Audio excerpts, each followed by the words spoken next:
ऐसी कोई बात नहीं है, बस एक छोटी सी ऑफर है। ऑफर? बिल्कुल। हाँ, तुम अपनी ऑफर बताओ, मैं सुन रहा हूँ।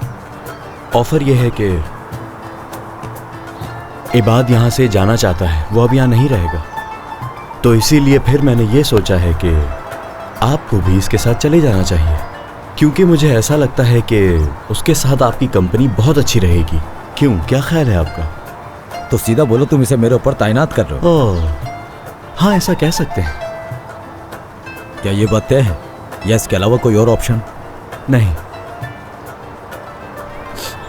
ठीक है फिर।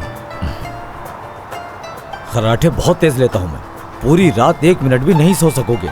रहोगे मेरे साथ क्या? मुझे सोते वक्त कुछ भी सुनाई नहीं देता। फिक्र ना करें, हमारा गुजारा हो जाएगा, यकीन करें मेरा। तो क्या आप राजी हैं? होना ही पड़ेगा।